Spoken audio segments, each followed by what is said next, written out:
तो इस फिल्म की शुरुआत एक छोटे और खूबसूरत से गांव से होती है, जहां के लोग आज बहुत ही ज्यादा खुश हैं क्योंकि उन्हें ये खुशखबरी मिली थी कि इस गांव की जादूगरनी मर गई है। इतनी ही देर में यहाँ पर एक परी केलिंडा आ जाती है, जिसने इस खबर को कंफर्म किया था कि सच में वो जादूगरनी मर गई। ये बात सुनते ही गांव वाले झूम उठे और गांव में लगे जादूगरनी के पोस्टर्स भी फाड़ने लगे।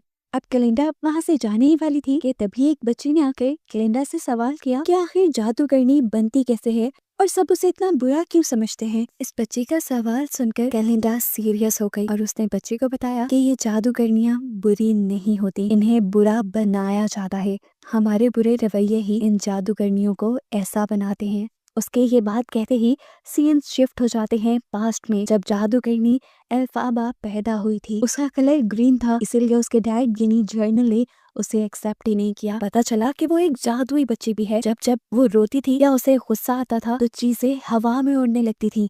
एल्फाबा को उसके मॉम डैड का प्यार नहीं मिला। जैसे जैसे अल्फाबा बड़ी होती गई, उसके लिए मुश्किलें भी बड़ी होती गईं। कोई उसे प्यार नहीं करता था, उसके पास नहीं रहता था। उसकी अब रोज नाम की एक बहन भी हो गई थी, जो खूबसूरत तो बहुत थी लेकिन एक पाँव से माजूर थी। वो अल्फाबा उससे बहुत प्यार करती थी।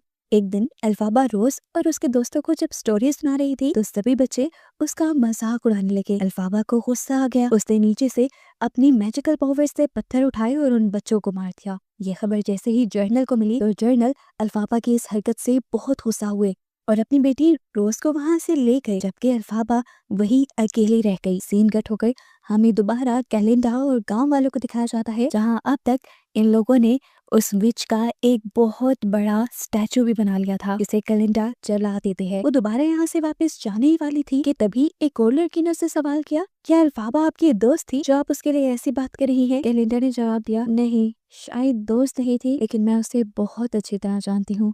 उसके ये कहते ही हम लोग उस वक्त में चले गए जब अल्फाबा और कैलेंडा साथ थी। कैलेंडा यूनिवर्सिटी में पढ़ने के लिए आई थी और इसी यूनिवर्सिटी में अल्फाबा भी उस दिन अपनी बहन रोज का एडमिशन करवाने आई थी। अपना इसलिए नहीं क्योंकि जर्नल उसे पढ़ाई की परमिशन नहीं दे रहे थे। खैर, अब इन सब का इंट्रोडक्शन शुरू हो जाता है, जिसके बाद एक टीचर रोज को यहाँ से प्रोटोकॉल लेकर ले जाने लगती हैं, क्योंकि वो जर्नल की बेटी थी। अल्फाबा को ये अच्छा नहीं लगा। उसने टीचर को रोका, लेकिन टीचर ने उसकी एक नहीं सुनी और रोज को आगे की तरफ ले गई। अल्फाबा को गुस्सा आ गया और उसने अपनी पावर्स से रोज की व्हील चेयर को रोक दिया। उसके गुस्से में आते ही यहाँ पर हर चीज उड़ने लगी और ये सब देख लिया यहाँ की प्रिंसिपल ने। प्रिंसिपल जानती थी कि सब बच्चे अल्फाबा का जादू देखकर उसे मारने लग जाएंगे, उसे बुरा समझेंगे। इसीलिए प्रिंसिपल ने ऐसा दिखाया जैसे ये जादू उन्होंने किया हो और अल्फाबा को सब बच्चों से बचा लिया। जिसके बाद उन्होंने कैलेंडा से कहा कि वो अल्फाबा को लेकर अपने कमरे में चली जाए।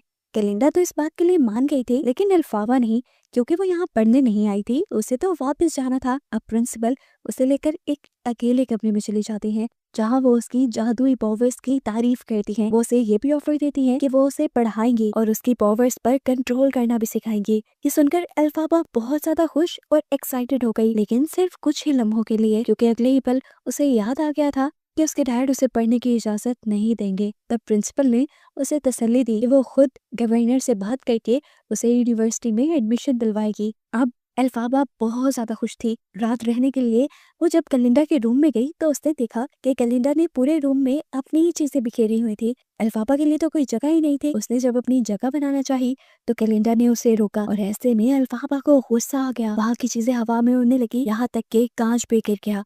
अल्फाबा ने उसकी चीजें दूर फेंकी और अपनी जगह बनाकर सो गई। रात में भी चीजों की वजह से इनकी लड़ाई होती रही, जिसकी खबर कहीं ना कहीं बाकी स्टूडेंट्स को हो ही गई थी। सुबह होने पर हमने देखा कि यहाँ पर एक टीम बन गई अल्फाबा और कैलिंडा के खिलाफ। अल्फाबा की टीम में तो कोई नहीं रहा, सब के सब कैलिंडा की टीम में चले गए और अल्फाबा को बुरा भला कहने लगे। मेस में भी सब अल्फाबा को अकेला छोड़ देते हैं और क्लास में भी अल्फाबा का सब बच्चे मिलकर मजाक उड़ाते हैं। खैर, क्लास शुरू हो जाती है और उनको पढ़ाने के लिए एक प्रोफेसर आते हैं, जो कि एक जानवर थे। यहाँ पर प्रोफेसर जब कैलिंडा का नाम ठीक से नहीं बोल पाते तो यहाँ पर अल्फाबा ही टीचर की साइड लेती है और उन्हें ऐसा फील करवाती है कि ये सब होना नॉर्मल है। फिर प्रोफेसर अपना लेक्चर शुरू कर देते हैं और इन्हें बताते हैं कि एक वक्त वो भी था जब इंसान और जानवर एक साथ रहा करते थे, लेकिन फिर जब लोगों के लिए खाने की कमी हो गई तो इंसानों ने जानवरों को अपने मतलब के लिए मारना शुरू कर दिया और फिर एक दौर वो आ गया जब इंसानों ने जानवरों को अपने साथ नहीं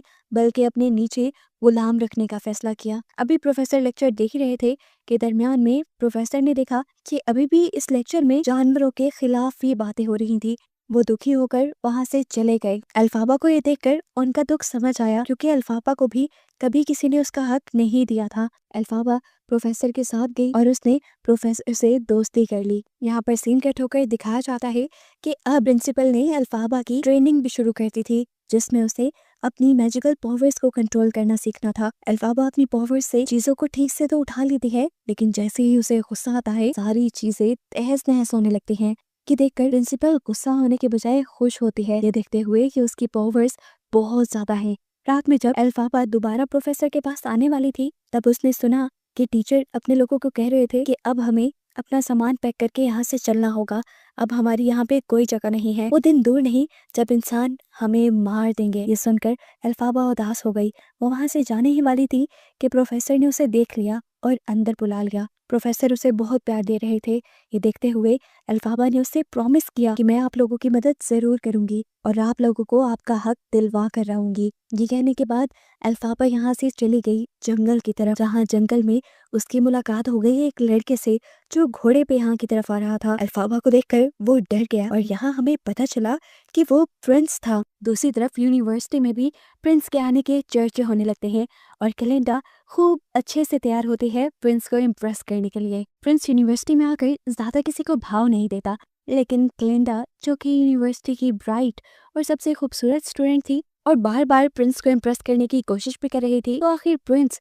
उससे दोस्ती कर ही लेते हैं और वो प्रिंस को लेकर आती है लाइब्रेरी में, जहाँ आकर हमें पता चलता है कि प्रिंस की आदतें तो बहुत बिगड़ी हुई हैं। वो यहाँ पर भी रूल्स तोड़ने लगता है और बुक्स के ऊपर चढ़ जाता है, जिसकी वजह से लाइब्रेरियन उसके ऊपर बहुत गुस्सा हुआ। लाइब्रेरियन को चिढ़ाने के लिए प्रिंस ने यहाँ गाना शुरू कर दिया। क्लिंदा के साथ साथ सभी प्रिंस के साथ गाना गाने लगे और यहाँ एंजॉय करने लगे, सिवाय अल्फाबा के। अगले सीन में दिखाया जाता है कि एक लड़का क्लिंदा को प्रोम पार्टी के लिए इनवाइट करता है, लेकिन क्लिंदा तो प्रिंस के साथ जाना चाहती थी, इसीलिए उसने रोज के साथ जाने की उसे ऑफर की। रोज तो लड़के के इनवाइट करने पे ही बहुत खुश हो गई और जैसे ही ये बात उसने अल्फाबा को बताई तो अल्फाबा ने रोज को जाने से मना किया, क्योंकि उसे लग रहा था कि इसके पीछे क्लिंदा की कोई चाल होगी। पर रोज ये बात कहाँ समझने वाली थी, वो तो अल्फाबा के मना करने पर गुस्सा हो गई। यहाँ पर दिखाया गया कि क्लिंदा भी प्रोम पार्टी में जाने के लिए बहुत अच्छे से तैयार हो रही थी और तभी यहाँ पर अल्फाबा भी आ गई। क्लिंदा के फ्रेंड्स को क्लिंदा के सामान में से एक बहुत ही अजीब कैप मिली। ये कैप उसकी ग्रैंड माँ की थी और किसी जादूगरनी की लग रही थी। उसने ये कैप उठाकर अल्फाबा को दे दी, ताकि जब अल्फाबा इसे पार्टी में पहनकर जाए तो सब उसका मजाक उड़ाए। इस चीज से अनजान अल्फाबा क्लिंडा की तरफ से खुश हो गई कि कम से कम उसके दिल में अल्फाबा के लिए जगह बनने लगी है। खैर, सभी लोग अब प्रोम पार्टी में चले जाते हैं। डांस करते हुए सभी बहुत ज्यादा एंजॉय कर रहे थे। रोज भी खुश थी और क्लिंडा भी खुश थी प्रिंस के साथ। इसी पार्टी में अब अल्फाबा भी आ गई, क्लिंडा की दी हुई कैप पहने हुए। उसके इस अजीब से हुलिये को देखकर सभी लोग उसका मजाक बनाने लगे। सभी लोग उस पर हंस रहे थे। उसने यही कैप उतार कर अब जमीन पे रखी और यहाँ पे अकेले ही डांस करना शुरू कर दिया, क्योंकि वो तो किसी के साथ आई ही नहीं थी। उसका अजीब डांस देखकर सभी लोग और ज्यादा उसका मजाक उड़ा रहे थे, एक दूसरे के साथ मिलकर हंस रहे थे। और ये देखते हुए लिंडा को अब बुरा लगने लगा, क्योंकि सब अल्फाबा के साथ उसी की वजह से तो हो रहा था। अपने गिल्ट को कम करने के लिए क्लिंडा ने यहाँ आकर अल्फाबा का डांस में साथ दिया और अल्फाबा जैसा ही डांस किया, जिससे सभी लोगों को भी उनकी गलती का एहसास हो गया और वो भी अल्फाबा के साथ अल्फाबा जैसा ही डांस करने लगे, जिसका साफ मतलब था कि क्लिंडा के साथ साथ अल्फाबा को बाकी लोगों ने भी एक्सेप्ट कर लिया है। ये अल्फाबा के लिए एक बहुत बड़ा दिन था। अब उसके दिल में से क्लिंडा के लिए भी सारी बुराई खत्म हो गई थी। ये दोनों यहाँ अपनी नाराजगी खत्म करने के लिए एक दूसरे से गले मिलते हैं। पार्टी से जाने के बाद अपने रूम में आज ये दोनों पहली मर्तबा दोस्तों की तरह बातें कर रही थी। क्लिंडा ने अल्फाबा को बताया कि मैं और प्रिंस जल्द शादी करने वाले हैं। ये बात सीक्रेट है, सिर्फ तुम्हें ही पता है। अपना सीक्रेट बताने के बाद क्लिंडा ने अल्फाबा से उसका सीक्रेट पूछा। उसे लगा था कि अल्फाबा का सीक्रेट उसकी ग्रीन बॉटल है, जो वो हमेशा अपने तकिए के नीचे रखती है, जो जल्दी से क्लिंडा ने उठा ली ताकि अल्फाबा उसे उसका सीक्रेट बता दे। लेकिन ये अल्फाबा का सीक्रेट नहीं था। उसने जल्दी से ये बोतल लेकर अपने तकिए के नीचे रख ली, क्योंकि ये बोतल उसकी मॉम की थी। उसकी ये हरकत से क्लिंडा नाराज होकर अपने बेड पे चली जाती है। तब उसे मनाने के लिए अल्फाबा उसके पास आती है और उसे बताती है असल में मेरे डैड यानी गवर्नर मुझे बिल्कुल पसंद नहीं करते क्योंकि मैं ग्रीन बेबी पैदा हुई थी। अब उनका दूसरा बच्चा भी मेरे जैसा ना हो जाता, इसीलिए गवर्नर यानी मेरे डैड ने मेरी मॉम को बहुत ज्यादा रोज मिल्क पिलाया, जिससे रोज एक ग्रीन बच्ची तो पैदा नहीं हुई लेकिन वक्त से पहले पैदा हो गई। इसी वजह से वो पाँव से मासूर है और रोज के जल्दी पैदा होने की वजह से अल्फाबा की मॉम भी मर गई थी। अल्फाबा को लगता था कि इन सारी चीजों की जिम्मेदार वो है। अगर वो इस तरह पैदा ना होती तो ना ही उसके डैड उसकी मॉम को वो मिल्क पिलाते, ना ही रोज जल्दी पैदा होती, ना ही वो मासूर होती और आज शायद उसकी मॉम भी जिंदा होती। ये बताते हुए वो बहुत ज्यादा इमोशनल हो गई। ये देखकर कलिंदा ने उसे समझाया कि इसमें उसका तो कोई कसूर नहीं। अल्फाबा का मूड चेंज करने के लिए अब वो अल्फाबा को ग्रूम करती है, उसका थोड़ा मेकअप करती है और स्टाइल चेंज करती है, जिसकी वजह से अगले दिन यूनिवर्सिटी जाने पर सब उसे पसंद कर रहे थे। आज तो प्रिंस भी रुककर उससे बातें करने लगा था। अल्फाबा इस टाइम जा रही थी अपने प्रोफेसर से मिलने, जो कि एक जानवर था। अब जानवर क्योंकि इस दुनिया में सेफ नहीं रहे थे, इसीलिए ये सारे जानवर कॉलेज छोड़कर जा रहे थे। आज उनकी आखिरी क्लास थी, लेकिन इससे पहले कि वो यहाँ से चले जाते एक टीचर यहाँ सिक्योरिटी गार्ड्स के साथ आती है और उन्हें जबरदस्ती उठवा लेती है। अल्फाबा को ये देखकर बहुत बुरा लगता है। वो उनकी मदद करना चाहती थी लेकिन कुछ नहीं कर पाई। अब उन प्रोफेसर की जगह एक नए प्रोफेसर आ गए थे, जिन्होंने अपनी कैद में एक छोटा सा शेर का बच्चा रखा हुआ था। उसे पिंजरे में रखकर प्रोफेसर बच्चों को ये बताना चाह रहे थे कि अब जानवर हमारे साथ नहीं बल्कि हमारी कैद में रहा करेंगे। ये सारी चीजें देखते हुए अल्फाबा को बहुत ज्यादा गुस्सा आ चुका था।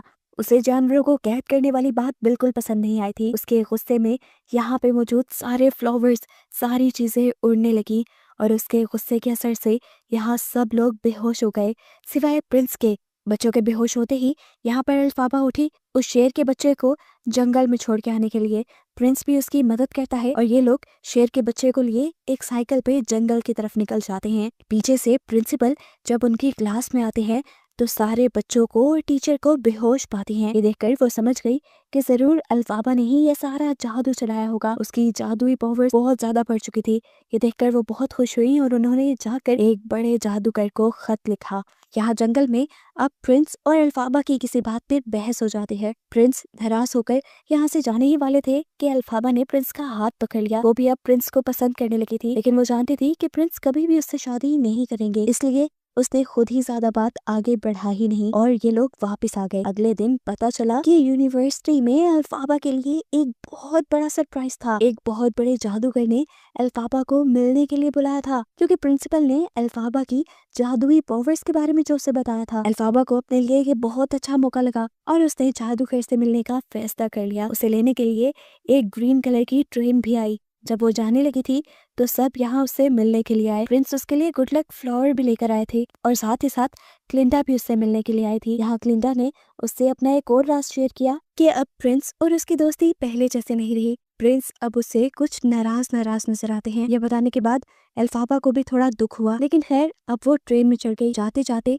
क्लिंडा ने अल्फाबा को एक लेटर पकड़ा दिया जिसमें ये लिखा था कि क्लिंडा उसके साथ जाना चाहती है, लेकिन ये बात वो उसे कह नहीं पाई। अल्फाबा ने उसे देखा और हाथ पकड़कर उसे जल्दी से ट्रेन में खींच लिया। कुछ ही देर में फाइनली ये लोग एमराल्ड सिटी पहुंच भी चुके थे। ये वही शहर था जिसे हमने मूवी के स्टार्ट में भी देखा, यानी फ्यूचर में भी देखा है। यहाँ पर उन दोनों का बहुत अच्छे से वेलकम किया जाता है। सभी लोग उनके लिए डांस करते हैं और फाइनली अब उन्हें अंदर लेकर आया जाता है। इन्हें पता चलता है कि ये जादुई शहर था जहाँ पर इन्हें एक मैजिक शो देखने को भी मिला और इस शो के बाद फाइनली जादूगर यानी विज़र्ड उनके सामने आ गया। ये विज़र्ड ये जादूगर अल्फाबा को अपने साथ ले जाता है और इस शहर का फ्यूचर दिखाता है जो उसने डिजाइन किया था। वो शहर काफी खूबसूरत लग रहा था। अल्फाबा जादूगर को सजेस्ट करती है कि आप इनकी गलियों को येलो कलर का कर दें, यानी रोशनियों से भर दे। जादूगर ये भी कर देता है। अब यहाँ जादूगर इसी शहर के पास अल्फाबा को अल्फाबा का एक छोटा सा पुतला भी दिखाता है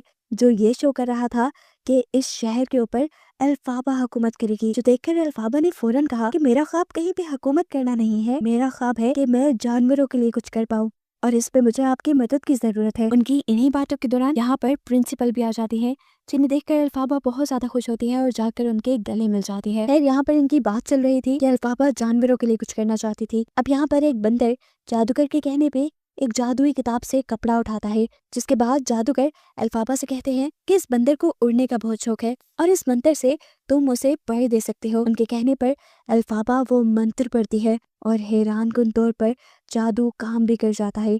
अल्फाबा खुश थी कि उसने जानवर के लिए कुछ किया, लेकिन जब उसने देखा कि उसके जादू के बाद बंदर दर्द से तड़पने लगा है और उसकी पीठ पर पंख आने लगे हैं, तो वो डर गई। वो इस जादू को बंद करना चाहती थी, लेकिन जब उसने इस मंत्र को उल्टा पढ़ा तब भी ये जादू रिवर्स नहीं हुआ। गुस्से में आकर उसने जादूगर से इस जादू को दोबारा बंद करने को कहा। तब जादूगर ने बताया कि उसकी भी जादुई पावर्स इतनी ज्यादा नहीं है कि वो इस किताब के मंत्रों को पढ़ पाए, और ये काम अल्फाबा ने कर लिया था, तो इसका मतलब था कि अल्फाबा की ताकतें बहुत ज्यादा है और अब ये सब जो कुछ हो रहा है इसे कोई भी चाहकर नहीं रोक सकता। ये सुनकर अल्फाबा को और भी ज्यादा दुख हो गया। वो क्या करना चाहती थी और क्या हो गया। बाहर जाकर जब उसने देखा तो पूरी बंदरों की फौज दर्द में तड़प रही थी और उनकी पीठ पर आ रहे थे। ये देखकर वो समझ गई कि असल में जादूगर और प्रिंसिपल ने मिलकर उसे फंसाया है। असल में ये दोनों ही जानवरों को पसंद नहीं करते थे और जानवरों को अपना गुलाम बनाना चाहते थे, जिसके लिए उन्होंने भोली अल्फाबा का इस्तेमाल किया। ये जानकर